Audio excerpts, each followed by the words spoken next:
"Don't you dare cook with those dirty hands," my son Jack said when he saw the grime on my hands from my factory job that wouldn't wash off.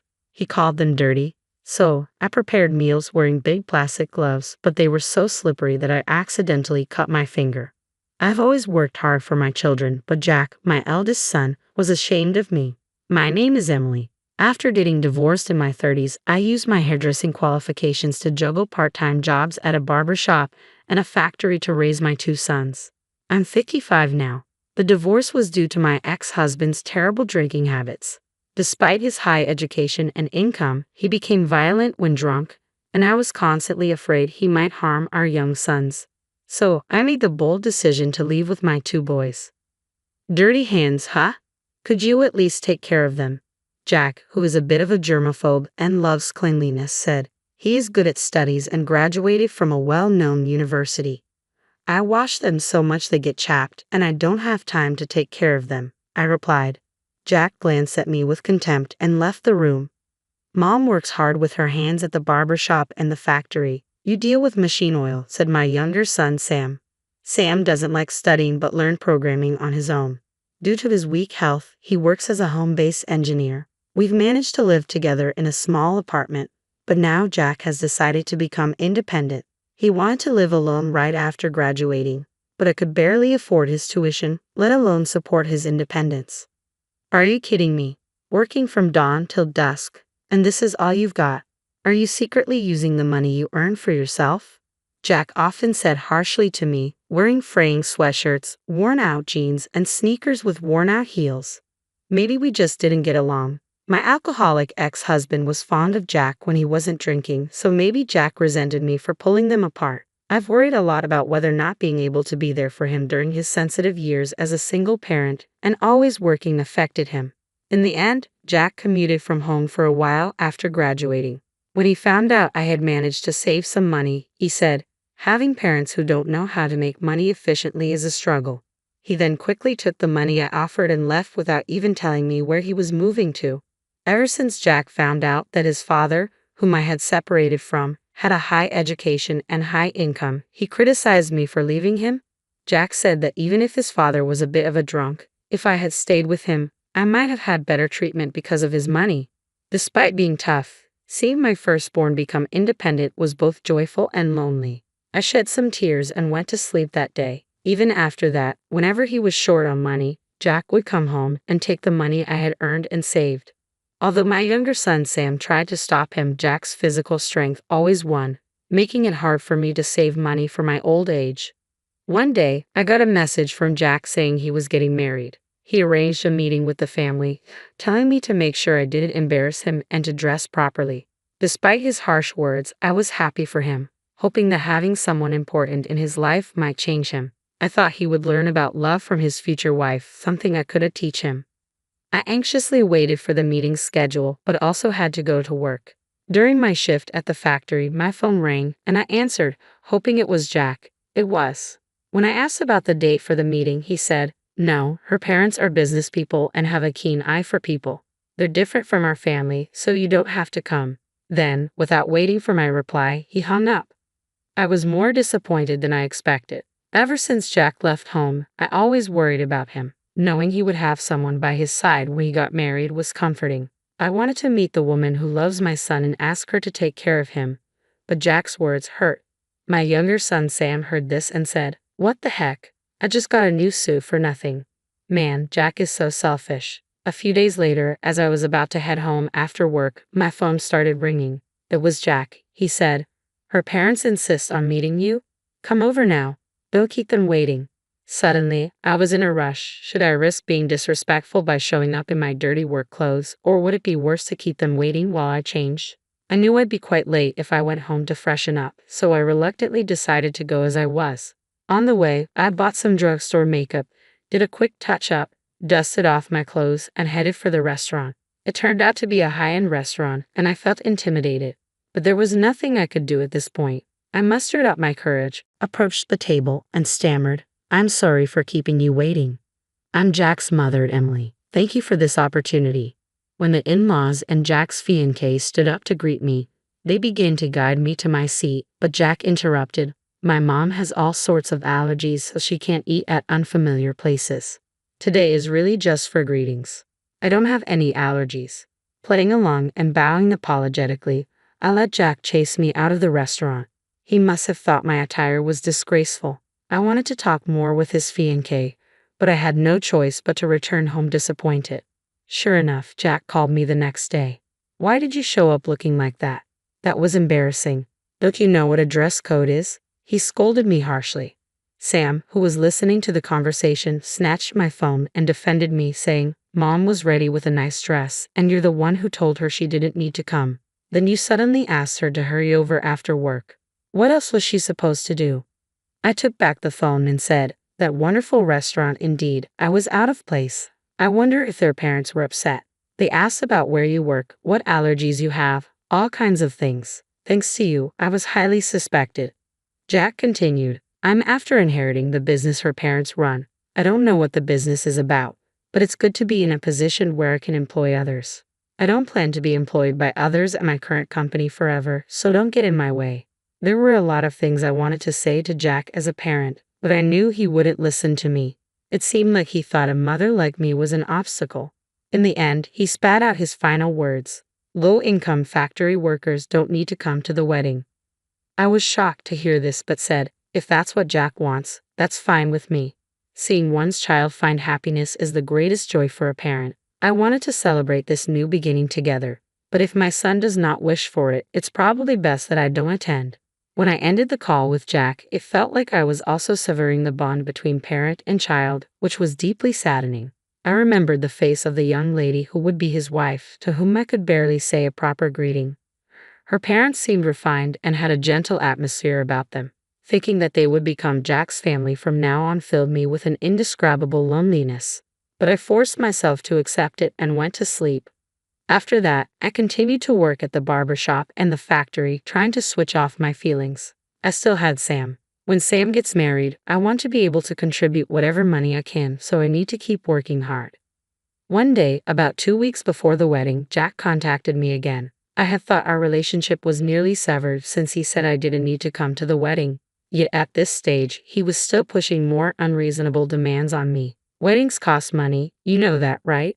"I know, but I don't have any more money to give you. Besides, if it's money for a wedding, shouldn't you have saved some yourself since you're working?" I replied. He seemed annoyed, probably because I hit a nerve. "Are you saying you can't even afford to pay for your child's wedding? There must be some way. Borrow it from somewhere." He wasn't listening.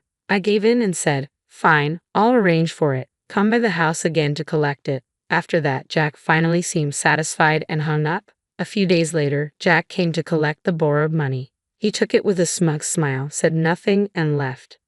I felt a huge responsibility for having taken on so much debt, even if it was for my child. Jack's wedding wasn't the only thing on my mind. I thought if something happened to me, this debt might be passed on to Sam. I knew I needed to work hard to repay it as soon as possible. Then one day, a man who said he was a customer came to the factory where I worked. I was called by a coworker to the office, and there, a surprising person was waiting for me. Days passed, and the day of Jack's wedding arrived. I had been told not to come, so I had no intention of going, but I worked as usual, praying for my son's happiness in my heart. Then I was called from the office. Jack was on the phone, seemingly in the middle of the wedding. I picked up the phone and asked what was going on, and in a panicked tone, he said, "Mom, come to the wedding now." I was surprised and asked what on earth happened. He just said to hurry up and bring Sam too. So I quickly got ready and headed to the wedding venue. When I arrived, a staff member was waiting and quickly escorted me to the hall. When I opened the door, I was suddenly in the spotlight and couldn't make out my surroundings. Then the father of Jack's bride announced, "This is Jack's mother. Please welcome her with applause." I became the center of attention, feeling both embarrassed and happy. While bowing to the people around me, I took my seat as guided, looking halfway up the stage. I could see Jack, my older son, with his arms crossed, looking away, dressed in a new suit. It seemed like he was embarrassed or possibly angry about me being introduced in front of so many people. Then there was my younger son, Sam, beside him, saying, "Don't mind Jack, let's have fun. We've been invited by the bride's father himself." That's right, the man who had come to visit the factory before the wedding was the father of Jack's bride. When the bride's father had asked Jack why his mother wouldn't be attending the wedding, Jack had been vague in his reply. So the bride's father had taken the trouble to visit the factory himself. Even Jack couldn't defy the bride's father. Meanwhile, Sam was starting to dig into the feast before him, exclaiming how delicious it all looked. Thanks to Sam's cheerful and kind demeanor, I could truly appreciate the joy of witnessing my son's special moment in such a grand setting. After that, the wedding reception progressed in a friendly manner, reaching its climax and ending without a hitch. When we finally left the venue, I felt relieved as I managed to convey my blessings to both Jack and his bride. Taking a breather, I went to express my gratitude to the bride's parents. As I peered into the family waiting room, that's when it happened. Don't get too comfortable. You're only here because your father-in-law felt sorry for you, I heard someone say. Turning around, I saw Jack, who continued, "This isn't a place for a factory worker who's down on her luck." Suddenly, behind Jack, the bride's father, who had been absent until now, said, "Jack, are you still talking to your mother like that?" Caught off guard, Jack turned around, looking surprised before freezing in place. "Do you understand how much financial hardship you cause your mother? It's not just tuition fees but moving costs when you left home, wedding expenses, and even the money you've taken from your mother to supplement your irresponsible lifestyle." The bride's father addressed Jack. Jack couldn't respond to this. He just looked down, biting his lip. Then Sam, who was beside me, chimed in, "You had Mom take out a payday loan for the wedding expenses, didn't you? $10 million wouldn't have been enough, right, Jack?" "No offense, but I did a little research about you," the bride's father said as he received a small paper bag from his wife standing nearby, then offered it to me. I accepted it, not knowing what was inside. "I am returning this large sum of money we received from you for the wedding to your mother. In return, I want you to work at our daycare center and pay the wedding expenses from your salary," he told Jack. "Take it back." Jack lifted his face and looked up at his bride's father. The bride's father's business was a private daycare center. "But when you say work, I don't have any qualifications to be a childcare worker, and I've never worked with small children." "Do you mean helping with the business as a manager?" Jack asked, sounding uncertain. With a calm look on his face, the bride's father said, "A manager? Absolutely not. The people who entrust their children to us are hard-working mothers who do it for their families." With a stern look, he continued, "A guy like you, who doesn't understand the struggles of a mother and only causes trouble, couldn't possibly manage a daycare center." So first of all, the bride's father paused, and Jack stared at him with utmost concern. "What you need to do is clean the dirty toilets that the children use and wash cloth diapers at our nursery," he said with a laugh. Unable to hide his shock, Jack's eyes widened, and he lowered his gaze, clenching his fists tightly. Seeing Jack in such a state at first took me aback, but then a memory jogged in my mind. "Could your father be? Is he Mr. Helen?" I questioned, an unexpected realization dawning upon me. The bride's father clapped his hands together, saying, "My dear, you finally caught on." It dawned upon me that the bride's father was the very same daycare teacher who looked after my kids back when I had just separated from my ex-husband. I also recognized his wife, who had been a daycare teacher alongside him during those times. "My dear, you've had a tough time. Just remember, we're on your side now," she assured me, reaching out to take my hand in a comforting grasp. After a while, Jack quit his job. He and his wife moved to work at the daycare center run by his father-in-law. The bride's parents made a promise that until they repaid me every cent Jack had taken from me, they would deduct a set amount from Jack's monthly salary. Jack needed to earn his childcare certification and gain a wealth of experience while working. "There's plenty of time before he'll need to take over my role," said Mr. Helen, the bride's father, smiling cheerfully. I looked at Jack, who wore a strange smile, and felt truly thankful to Jack's new family. I continued to work, encouraged and optimistic about the future. "Wake up, please." My husband always had a gentle face, even while sleeping. In his casket, it seemed like he would wake up any moment if I called out to him. "Well, off I go," he had said cheerfully to me and our daughter before leaving on a business trip 2 days ago. I never imagined that would be the last time I heard his voice. He took his own life. No matter how much I called out, my husband, now cold as ice, wouldn't respond. Despite all this, I found it hard to believe what had happened. Then, I noticed a single photo placed on my husband's chest. It was a family photo I didn't remember putting there. Who could have placed this photo here? Intrigued, I picked up the photo and flipped it over. It read, "Run away now, Chills ran down my spine as I turned around and locked eyes with my mother-in-law, who was looking at me with a cold gaze. I had no idea of the nightmares that awaited me. My name is Bella. I'm 32 years old. Both my parents passed away in a car accident when I was still in college, leaving me all alone in this world. The grief was unbearable, but John, my then boyfriend, supported me, and we got married shortly after graduating. We were living happily with our 8-year-old daughter, Hannah. My in-laws consisted of my mother-in-law and brother-in-law. My father-in-law had passed away from a sudden heart attack a year ago, surprising everyone in the family. My in-laws were affluent and ran a business, so we were never in a financial bind. My father-in-law had intended for his kind and considerate younger brother, who had business acumen, to take over as CEO. However, he passed away suddenly before this could happen. Ultimately, the eldest son, my brother-in-law, took over.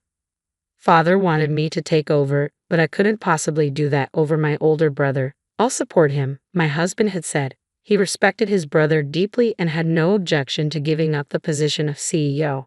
My brother-in-law was very kind to me and often spoke to me in a friendly manner. However, I didn't have much interaction with my mother-in-law, whom I found somewhat difficult. When I just got married, my mother-in-law was very kind to me and would cook with me, saying, "I don't have a daughter, so I love spending time with you like this." However, she suddenly turned cold after my father-in-law passed away. She turned cold to both me and my husband and even avoided making any eye contact with us. I was perplexed, even towards Hannah, who used to dote on her as her first grandchild. She would glare and shut her down even when Hannah approached her, calling grandma.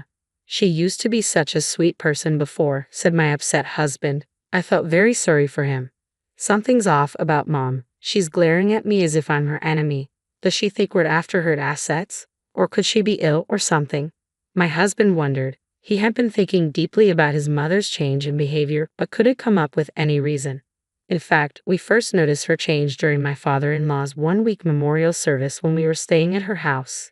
Exhausted from the memorial service, we slept soundly, but when we woke up in the morning, we noticed that the bag with our change of clothes we had left in the room was missing. "Could it be a burglar?" I asked. "No, it's strange that only our bag is missing. Let's look for it," my husband replied. While we were searching, we saw smoke rising from the backyard through the window. In disbelief, we went to check and found our belongings being burned. There was my mother-in-law. "Mom, you didn't do this, did you?" "Mother-in-law, please answer us." My mother-in-law said nothing. Her eyes were wide open, her lips pale white, and her hands were shaking. She seemed scared. "Mom, why did you do this? What is it about us that you don't like?" John asked, confused by her silence. He leaned closer to her and spoke gently. "You're not worried about us going after your assets, are you?" "I'm not after your assets. You can rest easy. We care about you, mother-in-law." Despite her earnest appeals, she coldly declared, "Get out of here, both of you, and don't come back." Baffled, we hurriedly left her house and have since become estranged, barely visiting for the past year.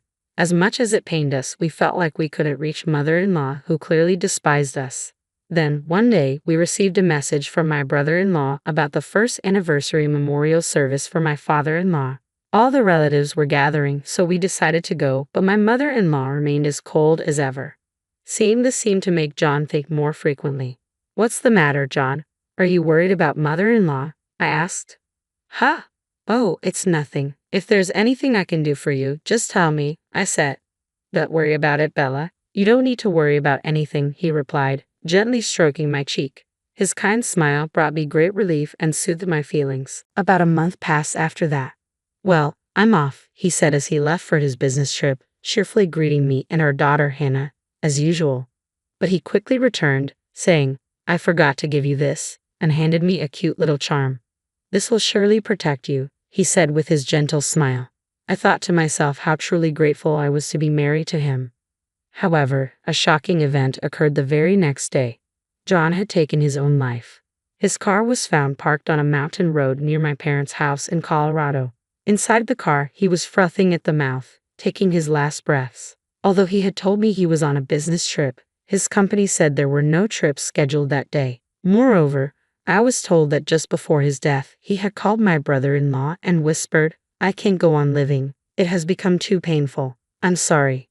I tried to stop him, but it turned out like this. My brother-in-law repeatedly apologized to me. According to the police, traces of a poisonous plant were found in his stomach. They said that this plant grows naturally in the mountains and can be easily obtained with a little knowledge. In the end, given my brother-in-law's testimony, it was concluded that John had likely consumed it to end his own life. I bitterly blamed myself for not noticing his pain and having no clue why this happened. In front of my husband's body, I was about to collapse, but my brother-in-law supported me. "Stay strong, Bella. This is hard for me too. I wish I had been more understanding of John's feelings." "Why? Why did this happen?" I cried, holding on to Hannah, who was also crying. But my mother-in-law was glaring at us with a pale face, showing no tears. While I was overwhelmed with grief, my brother-in-law and colleagues from the company proceeded with the funeral arrangements. "Please wake up," I whispered on the day of the funeral. My husband John lay peacefully in the casket with his usual gentle expression. It seemed as if he would wake up any moment if I called out to him. As I clung to my husband, tears streamed down my cheeks. Then I noticed it. A single photo was placed on John's chest. Who could have placed this photo here? Curious, I picked up the photo to find that the part of the family photo showing John's face had been slashed mercilessly with a cutter. On the back of the photo was the phrase, "Run away now, S." What does this mean? Who could this message be directed to? As shivers ran down my spine, I turned around and locked eyes with my mother-in-law, who was glaring at me with icy eyes. Could it be her? When I stared back, she hurriedly averted her gaze. At that moment, I felt my mother-in-law knew something. So I discreetly slipped the photo into the pocket of my mourning dress without anyone noticing. After the funeral, once things had calmed down a bit, I started to think again about the photo. I still didn't know who had put the photo in the casket. I thought this S in the message might be someone's initial. The only person I could think of with a name starting with S was Scarlett, my mother-in-law. I always found it hard to believe that John would take his own life and leave me and our daughter Hannah behind. I hoped to find any reason, however small. That's why I decided to bravely visit my mother-in-law. When I arrived at her house, she greeted me with the same cold expression. Unfortunately, my brother-in-law was at work and wasn't home, so it was just the two of us. "What brings you here all of a sudden?" she asked. "Well, I was hoping to find out more about why John passed away. I thought there might be some clue here at his childhood home," I replied, lying on the spot because I didn't have the courage to confront her directly. As I looked for a topic of conversation, I glanced at the large bookshelf that covered one wall of the living room. The bookshelf, a product of the book-loving family, was filled with novels, encyclopedias, and dictionaries. There were also a few books that John had read during his student days. I couldn't help but pick up a few out of nostalgia. Each book had a stamp at the end of every page to indicate who it belonged to. Next to John's initial J was a small cuddling cat. That was so like him, and a smile escaped my lips. However, I could feel the cold stare of my mother-in-law on my back as I continued to flip through the books. Suddenly, I noticed a book that still had a cover on it. Picking it up, I saw it was a book on poisonous plants. There were several post-it notes in it, and when I opened one, it was about the poisonous plant that my husband had used. At the last page of the book, there was also a stamp of ownership. "Mother-in-law, what is the meaning of this?" I asked. She burst into tears. "I am the one to blame. Forgive me." The truth, she confessed, was shocking. "Please tell the police," I said. "Yes, I understand," she replied, and so I reported it to the police. Just then, my brother-in-law returned home, unaware of the situation.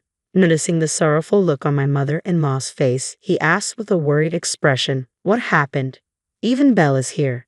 Did something happen?" "I just wanted to discuss my husband with my mother-in-law," I said. "I see. Losing him must have been hard for you. Are you feeling a little better now, Bella?" he asked. As I mumbled and looked down, unable to tell him the truth, he began to speak something unexpected. "I know it's not the right time to say this, but I've always had feelings for you, Bella. I also think Hannah is adorable. Would you consider remarrying me?" he asked. I was surprised by his sudden revelation. I never expected my brother-in-law to have such feelings for me. "Thank you, brother-in-law, but I can't think about such a thing right now." "Yeah, I understand," he replied, scratching his head shyly. I handed him the photograph. When he saw the photo of my husband's face slashed and the words "Run away now" on the back, he turned pale and gasped. This was found inside my husband's coffin. Who could do such a thing? It seems like someone at the funeral might know who harmed my husband, I said. Hold on a minute. John took his own life, so there's no culprit, he said, bewildered, his eyes darting restlessly. But in my dreams, my husband screams, I've been duped by that guy. I hate him, I said. His eyes widened at my words, staring at me with a shocked expression. Also, I found this in the bookshelf in the living room, I continued, showing him the book about poisonous plants. I pointed to the owner's bookplate, which read my brother-in-law's name, Ken. What are you trying to say? Are you implying that I murdered my brother? He asked. I didn't answer his question and instead continued my story. My mother-in-law, who had been silent and looking down beside me, was holding her breath and watching how things were unfolding. And take a look at this, I said, pulling out the little charm my husband had given me. Inside, there was a letter. It read, my brother killed our father with a poisonous plant. I had been clutching the charm throughout John's funeral and realized there was something inside it only later. This isn't valid evidence, my brother-in-law scoffed. Then what about this? I pulled out my phone and played a video. It showed a conversation between my husband and my brother-in-law. In the video, my brother-in-law admitted that he took their father's life on purpose. He even said, I'm not coming after your family. I will turn myself in to the police. My husband had secretly set up a camera in their parents' house, as mentioned in the letter he left for me. You confessed your crime to my husband, then reassured him you'd turn yourself in, only to take his life using the same poisonous plant, didn't you? John trusted you until the very end. Why did you do such a thing? I pressed him. My brother-in-law's expression shifted from gentle to terrifying as he glared at me, clicking his tongue in frustration. At that moment, my mother-in-law burst into tears, sobbing out loud. Why? Why such a cruel thing? She had just confessed everything to me. The brothers had been very close during their childhood, but over time, my brother-in-law grew envious of his talented younger brother and started messing with him through petty pranks like hiding and damaging his possessions. Aware of this, my in-laws disciplined my brother-in-law strictly, but John never blamed him and continued to admire him. This disheartened my mother-in-law. After my father-in-law passed away, my mother-in-law found a book about poisonous plants while cleaning the bookshelf. Although my husband was diagnosed with a heart attack, he had never been warned of any heart issues in his previous medical checkups. She suspected something wasn't right and noticed a bookmark in the book detailing symptoms similar to those my husband had before he passed away. She also found a photo of John's face slashed with a box cutter hidden within the pages of the book. Without concrete evidence and knowing my brother-in-law wouldn't admit to anything, my mother-in-law chose not to confront him. During my father-in-law's memorial service, she was deeply shaken to find my brother-in-law burning our bags to keep us away from the family home. She explained this in a pained voice, her face lined with worry. Even though we stopped visiting their home, my mother-in-law noticed my brother-in-law becoming more and more grim, murmuring to himself, I have to do something about John. She tried to warn me about it at my husband's first memorial by passing the message to run away now, using the photo. She also whispered to John that Ken might have killed their father, but it backfired. Had my husband not known, he probably wouldn't have gone to meet my brother-in-law, and things wouldn't have turned out this way. My mother-in-law regretted and blamed herself for everything. I couldn't respond to her words. It's all because our father decided not to let me take over the company. But John always said he could have become president by pushing you aside. Like I care. Both your father and John loved you. You didn't have to go this far. What's the point now? The parents who only doted on my younger brother are to blame, and so is the good boy, he sneered. As I stood there, heartbroken and dismayed, the weight of the family's hidden resentments and tragedies pressed down on me. It's all your fault, John, my brother-in-law spat, his defiant expression sending chills down my spine. How dare you take away my dear husband? I will never forgive you. Shut up. If you hadn't meddled, I might have even made you my wife, he retorted.